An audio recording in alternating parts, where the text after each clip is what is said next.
All right. How's everybody doing tonight? This is not live. This is recorded and uploaded. So I hope that you know that I kept my promise. I wasn't going live, so I'm not live.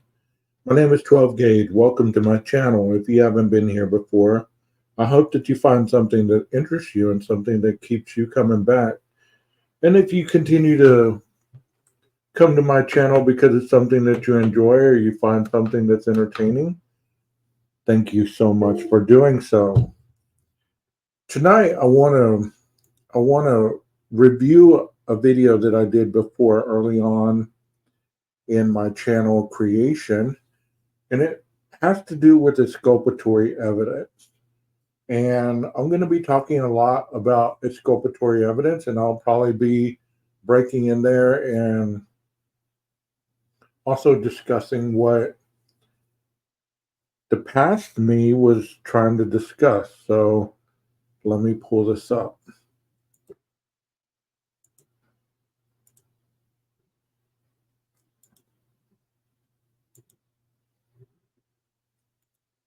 And there is myself.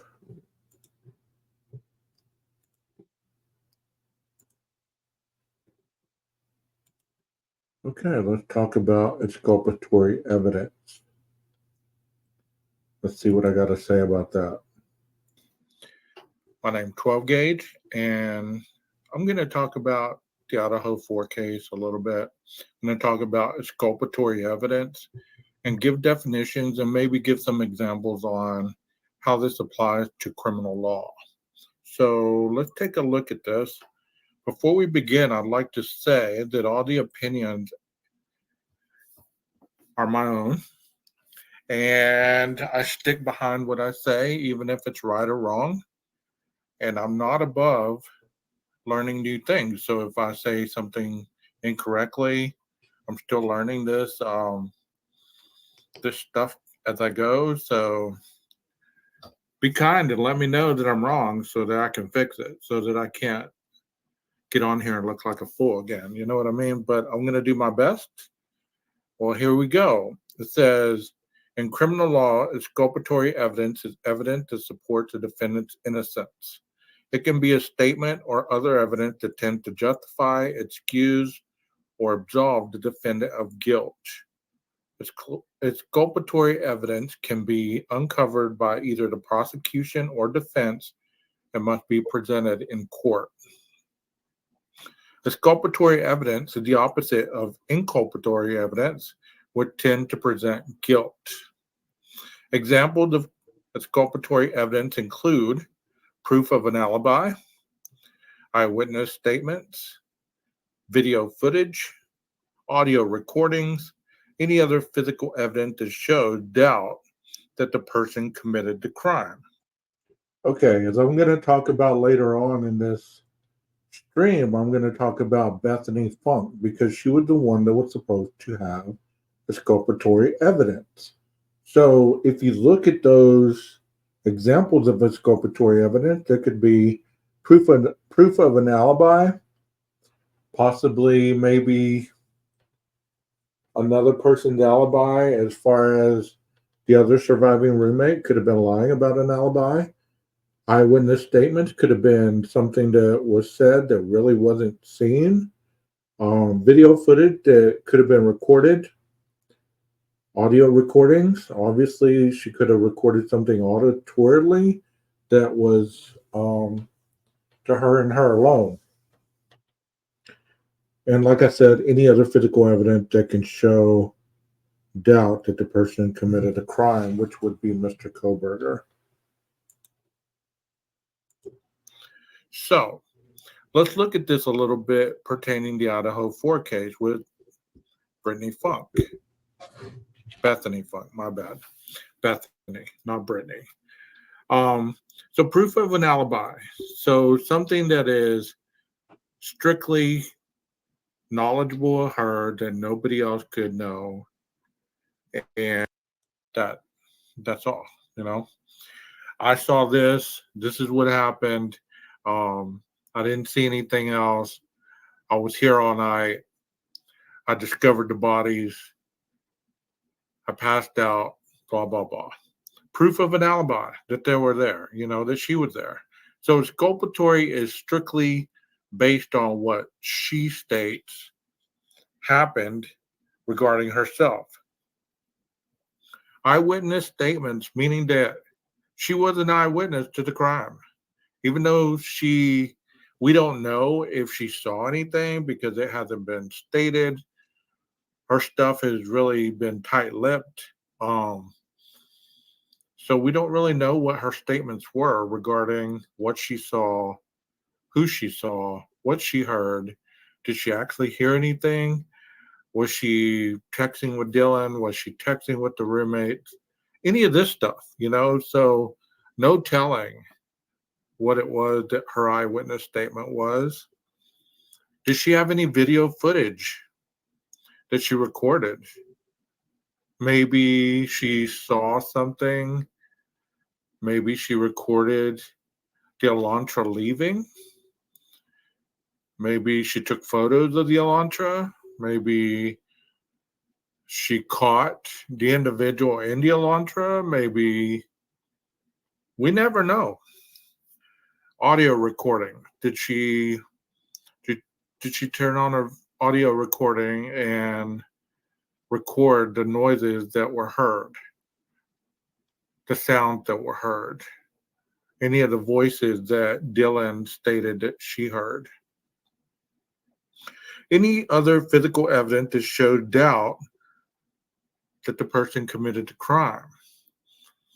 Could she have seen another person that was not Brian Kohberger? And like I said, taking a video, taking a photo. Was it somebody that she knew that she really doesn't want to incriminate? Is it another person that she heard? Did she recognize their voice? It's okay, I'm here to help you. Did she recognize that voice? It also says exculpatory evidence may ultimately show that the defendant is not guilty.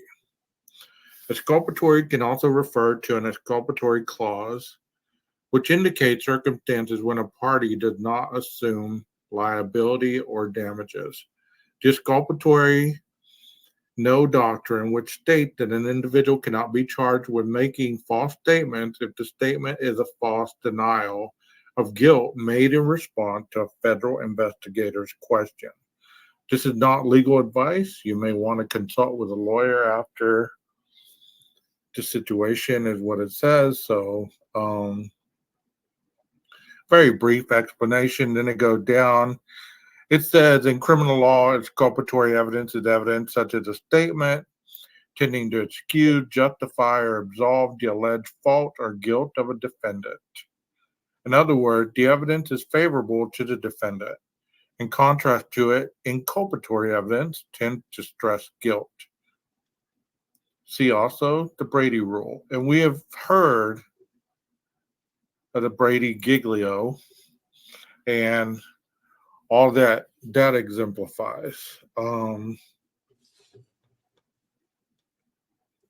it did go over to Brady Giglio the other day, so there's a stream on that with Swamp Rose. If you want to look at my library and check that out, it can kind of break this down a little more in another level.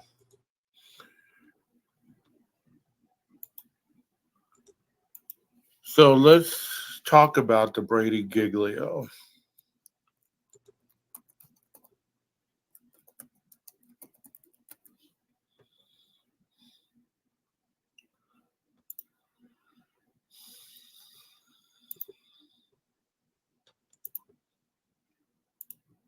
I'm going to go ahead and speed it up because I did go over this the other day, and I want to talk about some other areas. So let's go with this. She doesn't see anything, or maybe she does. Maybe she sees people in the street. Maybe she sees people in the parking lot, by the vehicles, whatever it might be. And maybe she took a video of this. Maybe she even went upstairs to the living room to see what all the noise was about. Maybe that latent shoe print was her shoe print knocking on Dylan's door and then running back down the stairs, locking herself in her room, and started texting. We never know. Maybe she was the one that, if there was a DoorDash, maybe she was the one that opened the door. Because think about it. By proximity, she is the closest to the front door.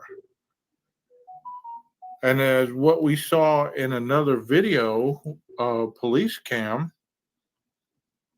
she opened the front door when the cops knocked. So proximity wise, she would be the closest to the front door. Did she grab the DoorDash? Did she run it up the stairs, leave it on the little awning area right here, yell out to Xana, hey, your food's here, run back down the stairs, go to her room? Or was it Dylan that came down, got the DoorDash, ran back up, stuck the food on the awning, yelled out, hey, your food's here, or, something of that nature? And then all the chaos started happening, according to the PCA. Because honestly, after looking back on the things that I've heard about this case, that statement, somebody's here, was after the DoorDash driver dropped off the food. Because somebody's here would have indicated that there was somebody around the back that the girls heard. Because she said in the PCA that she believed that was Kaylee's voice that said that. So that would have implied that they were yelling, somebody's here, like coming through the slider, not going to get the DoorDash food. It's very interesting that so much was going on in increments of very little time that night. I mean, like I've said before, food was being delivered. There was somebody circling the apartment. Supposedly, there was cops, had pulled over 3 drunk individuals.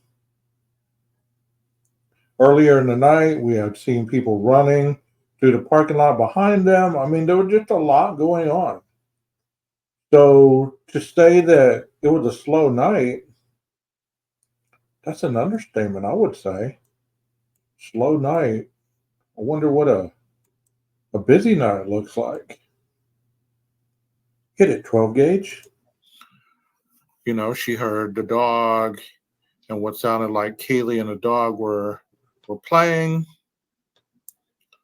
Then all of a sudden it stops. And then all the commotion starts happening over here.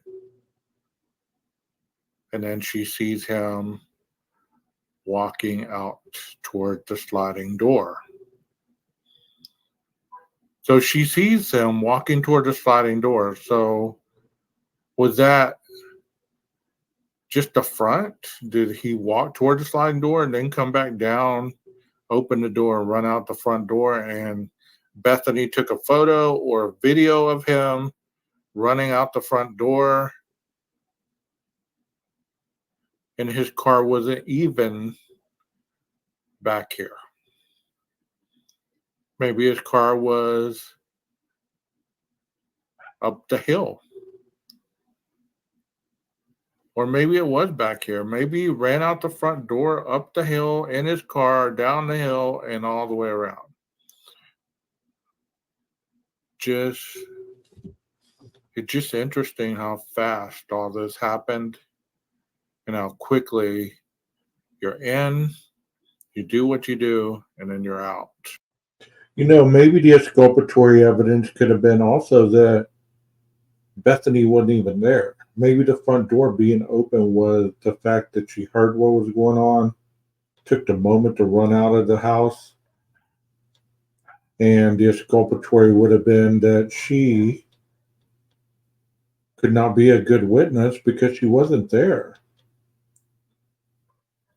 There's multitudes of variations that could occur to make it exculpatory, but the fact of the matter is they didn't let her testify and they went strictly to a grand jury indictment. So we may never know. Nobody hears anything but the thud. The dog starts barking. So the dog wasn't barking before the thud? You don't say, 12 gauge.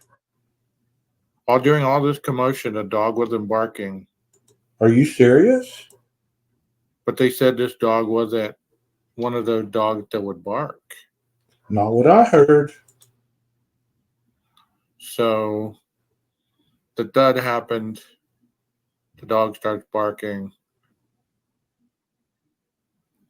The suspect heads this way, is seen by Dylan, takes off, jumped the curb, head down, makes a right, makes a left, around Walenta, and on his way.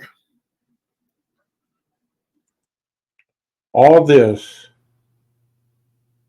while the people downstairs were just sleeping. So, something that's never been discussed. I know they say the 8-hour delay. Okay, the crimes happened 9 minutes. So, but what happened after those 9 minutes? Nobody has ever really theorized what could have happened in those 9 minutes. You Come on with it, 12 gauge. Let us hear it. say 8 hours to clean it up, 8 hours to leave. Were they even there? Did they leave after they saw him drive off? I mean, they could have seen him drive off. She texts Dylan, okay, he's gone. Let's get out of here. They haul ass somewhere to get a ride or possibly get into Dylan's truck if it's there and take off. You don't say. Take off where, though? That is the big mystery, my friend. Where would they go? Maybe to formulate an alibi. Were they texting afterwards and eventually fell asleep? Did they think about getting up and going and investigating? Maybe they waited till he left and then they went and investigated what was going on. Maybe they saw the upstairs carnage. Come on with it, my friend. I'm all ears. And that's what made them not want to go over here. Maybe that's why they went here first that morning rather than going back upstairs, because they saw what had happened. Could there have been some bloody footprints on the way up or down the stairs that they could have seen? Could that have possibly been a possibility, 12 gauge? Early on in the case, I remember hearing, and I remember seeing a picture. I think it was on Chronicles of Olivia, and there was a picture on her video where she showed the dog bed upstairs on the balcony. And That's been debunked, 12 gauge. Let's move on. there was a lot of hair in the dog bed. And I also heard that supposedly the dog had been shaved. You don't say. Whether it be that night, whether it be the night before, but the dog was shaved supposedly. And there was a lot of dog hair in that dog bed. I wish I could find that video. Maybe I can. People have said since this video, 12 gauge, that was not dog hair, but that was, in fact, the stuffing out of the bed. So, good theory, but we might not ever know. But I've tried to put videos and stuff on here, and I keep getting copyrighted. So I really don't know. Wow, things don't change from the beginning, do they, 12 gauge? Tighten up your game, boy. At this moment what I can and what I can't do. I'm still new to this, so I'm still learning. You know what I mean? Um, so be kind to it. So as I'm saying, there's a lot that went on in this home. Did anybody else come into the home after Brian left? Come on with it, my guy. Let us know what you're thinking. Was there anybody else looking around? Did Dylan walk out? We've never even gone down that road, 12 gauge. I don't even believe people have even ever thought of that. Did anybody else come into that home the rest of that night? Because as they say, this was a party home. There was people in and out, all times of night. So what to say that after the murder, people didn't walk in and possibly see what they saw later that morning, and since they saw that, they left the front door open. Nobody's ever talked about that, 12 gauge. Look at you, my guy. Run down the stairs, get into Bethany's room, and they stayed there the rest of the night. And then left early in the morning and then came back. Were they told by someone who was looking out, hey, you better not call the cops or you're next? We know, we're watching. We have a lot of eyes on you. Did they have shaved bald heads with swastikas on their chest? Is that why they stayed? Because they were threatened. A lot of people on this community discussed this ladder alongside of the house. Come on, 12 gauge. Do we really want to go here? I was watching this commentary today. They were talking about somebody could have climbed up the ladder, tried to get into this window. It was locked, so they climbed back down and maybe got into this window, climbed in, stayed, and then did what they did. That's a lot of breaking and entering right there, 12 gauge. What do you think would have happened with all that noise they were making? Because it really doesn't look like an easy entry to me. So Dylan and Bethany were first home. And then it was, Is that right? How was Bethany home first before Xana and Ethan? Supposedly she was at Sigma Chi with them until 1:45, 12 gauge. Tighten it up, my guy. supposedly Ethan and Xana. And then Maddie and Kaylee. When Maddie and Kaylee arrived, her sister Olivia said there was a ring camera supposedly over here in front of the house that captured Kaylee taking the dog out. Come on, 12 gauge. I've since talked about this, and people have called me inconclusive and maybe mistaken. There could be no ring camera across the way. Could you possibly be mistaken, my guy?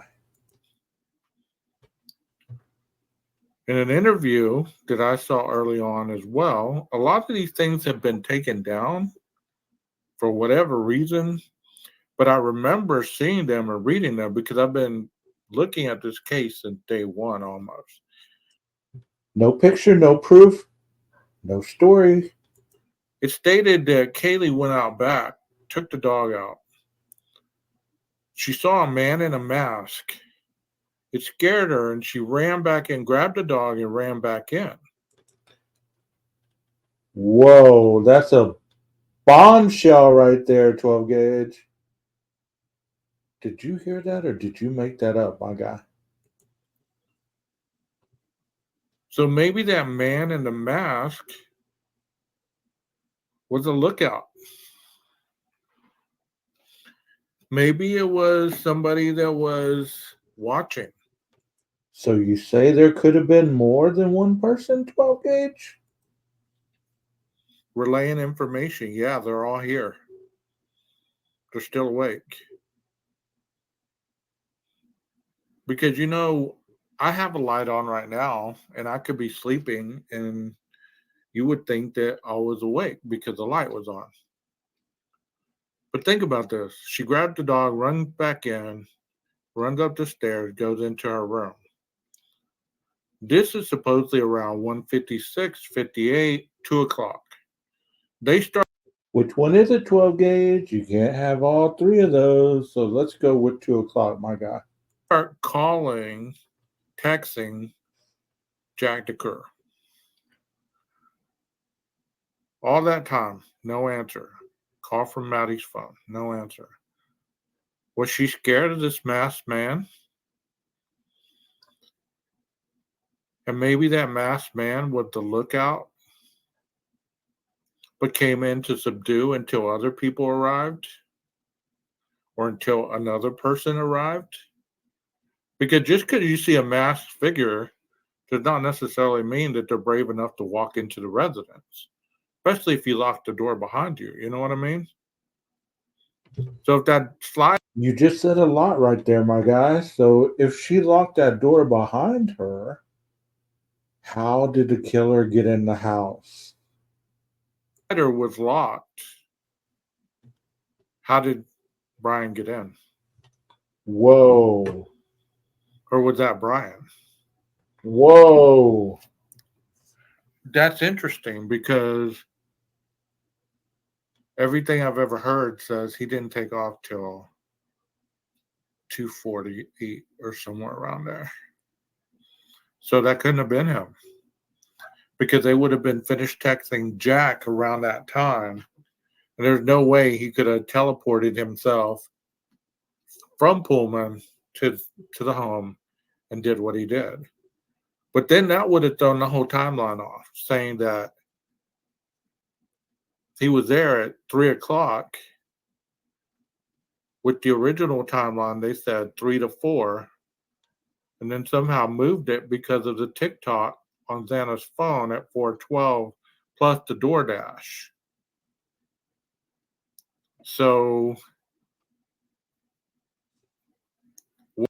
let me ask you, 12 gauge, is there any possibility that maybe the 4 to 4:28 timeline of the murders and the individual taking off, could that even be wrong? Because it sounds like the police and everybody involved in this investigation really doesn't have a definitive time, because in the PCA they talked about approximately, approximately, approximately. They weren't very committed to this was the time and this was the time and this was the time. So could they be in wrong? where did he go for almost? So 2:42, 3:42, that would have been an hour and about 20 minutes. An hour and 20 minutes. It takes about 16 minutes to get to Moscow. So what did he do the rest of the time? Theories say he stopped and got the DoorDash. He was the DoorDash driver. I don't think you believe that now, do you, 12 gauge? Maybe you had to take a piss. Maybe you had to fuel up on gas. You just never know. Keep talking, my guy. We've been told that he was circling the home for 30 minutes. Okay, well, that leaves almost 60 minutes. What was he doing? And then the car was speeding down by the gas station at 340, 345, going to. That was a red herring, my guy. I don't think anybody at this point believes that that car had anything to do with this criminal situation. But I've spent a lot of time on that freaking car. I've spent a lot of time of discussing it and talking about the Elantra and everything in between. But you're spitting game right now, my guy. Keep it going. The wrong way. Where was that car going? These are just questions, they're just questions. Because I've realized that theory doesn't really hold as much water on this channel more than questions do. So I thought 12 gauge. Did you really say that, my guy? I mean, you better watch it because people are very sensitive to opinions that don't meet their own. It's almost like you're challenging them. Be careful. ask some questions with this backdrop and talk a little bit about exculpatory evidence. I'm trying to grow this channel not because of the monetary value. Well, let me tell you, my guy, you've done a great job. Keep it up, man. You've done a great job. This channel has grown. I think at this point we had like 10 people. You've done a great job. Because I am employed, I make my own money. I don't need YouTube money. I enjoy the panels, the chats. I enjoy meeting new people. So if people start. Well, we hadn't even been live yet, my guy. I mean, this was a pre-recorded video right here. We didn't even have enough to go live. And once we started going live, there was only one or two people in the chat forever. But let me tell you, my guy, your fruit of hard labor did not go unnoticed. There's more people in the chat now. We even have mods. Good job. Subbing to my channel, that'd be great. I could meet some new people who think alike, critical thinkers, not based on conspiracy, because I'm trying not to be a conspiracy theorist.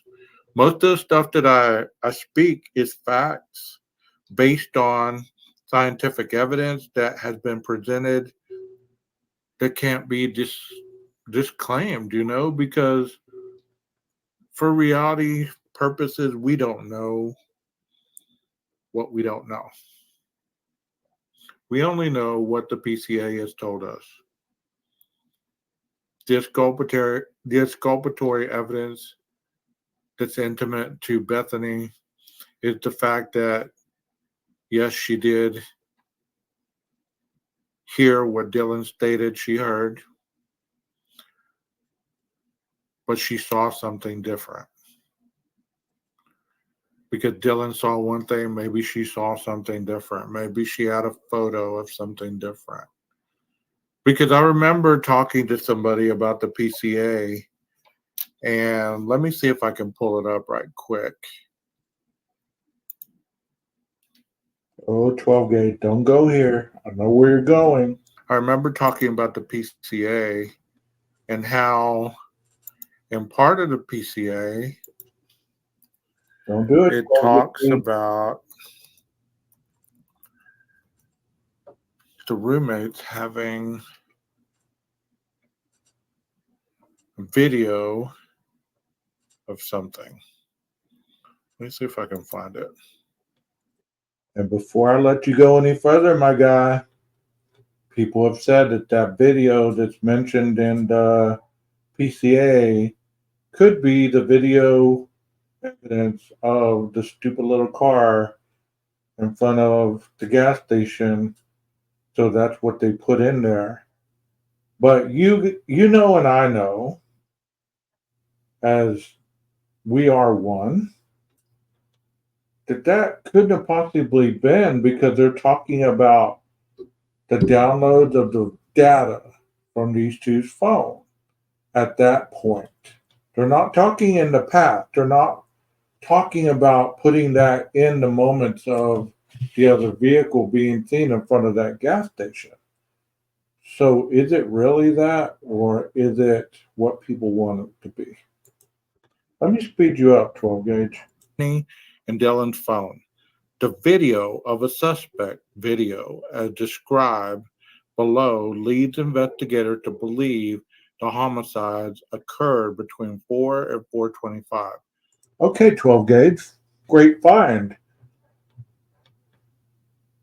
So if the homicides occurred between 4 and 4:25, and that video was recorded at 3:45, how does that make sense, my guy? How does that make sense? That's what I was saying. There's no way that that statement right there could be applicable to that car that people say that the video that they're talking about. So, you know,